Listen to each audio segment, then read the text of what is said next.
how wonderful. I feel gathered, even though we may be gathered here in different places, we are gathered together. So good morning.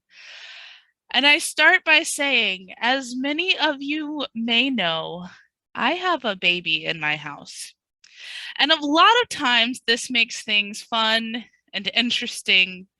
And at a lot of other times, this makes me tired. But having a baby in the house has had me thinking a lot lately about who she is going to be when she gets bigger and what she's going to like to do and what she's going to be good at, or even if she'll resonate with she as her pronouns. I don't know. Is she going to like to sing? Is she going to be good at dancing? Is she going to like to write a lot or talk a lot or run a lot? Is she going to be great at gaming? And sometimes that makes me think about myself. What would someone say their favorite thing about me is? Or what would someone say I'm good at? And do you ever do that? Do you ever just stop and think about what someone's favorite thing about you might be or what you're good at? I hope some of you are nodding there. And I hope maybe some of you would think to share, I'm good at this or I'm good at that. If you want to share in the chat box something that you're good at or something that might be someone's favorite part about you, I would love to share some of those. But I'll share a little bit more as I wait and see if anybody has one of those to share with me.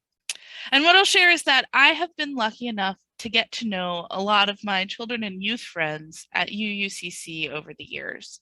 And I know that some of them really like Legos or Pokemon, and some of them are good at drawing and art, and some of them like being outside and climbing trees and hiking in the woods, and others are really good at board games and video games and reading. And it's been made evident most Sundays during our RE time after church that some of my friends share my love of Harry Potter, despite some of the issues with the author.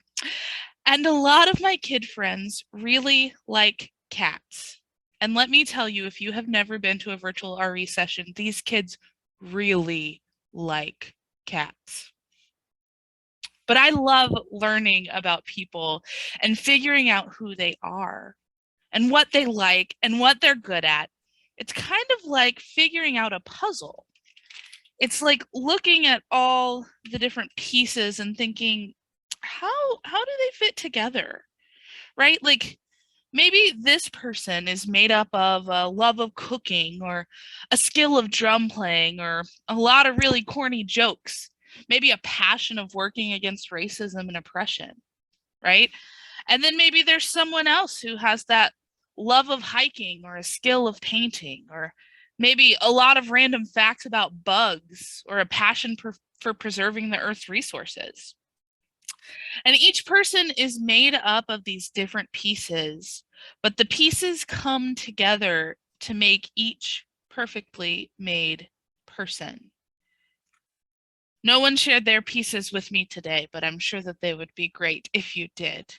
But I think that that means that the great thing about communities like ours is you get a lot of puzzle pieces coming together. Okay, I practiced how these fit together, so just pretend like that worked really well. You get a lot of pieces coming together. We each bring pieces of who we are as our gifts to our community, and we share them with one another. Some people bring their love of music to the choir and share special music with us. Some bring their love of art. Like last year, we got to see the artist showcase videos, or when we're in the church building, we see them hanging on the walls of the church.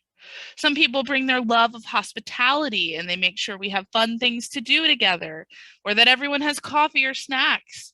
Some bring their friendliness and they greet people in the morning at church when we're together or here over Zoom.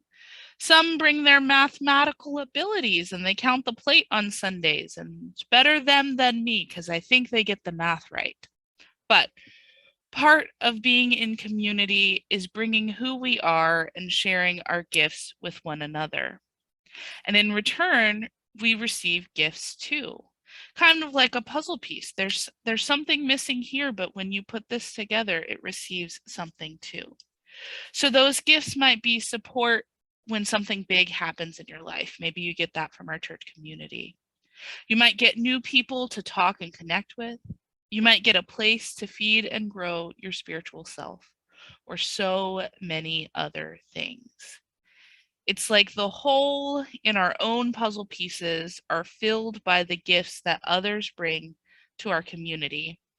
And together we can be a little more whole. The gifts we bring to each other and we get from one another are the best parts of being together, even over Zoom. So, my challenge to you this week is to think about the pieces of you that are gifts from those around you. Did your parents give you a love of writing, or your siblings give you a talent of making up silly songs? Did your friends give you a passion for animals, or did your church give you a stronger desire to work toward justice and equity in our world? Wink, wink, wink.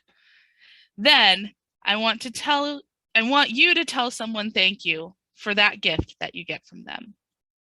It may feel weird at first, but say something like, "Thanks for helping me learn to love blank," or "I'm so glad you helped me gain a passion for this thing." Think about your church community and friends and make sure to thank them too. For greeting, for music, for fellowship, for helping with RE, for keeping the building and land looking nice, for so many gifts and pieces of the puzzle that everyone brings. It may mean a lot to someone to hear what you think they are good at or what you think they bring. And who knows, if we start a thank you train, maybe someone will come and thank you for a gift that you have shared or given to. So I will end by thanking you for your time today.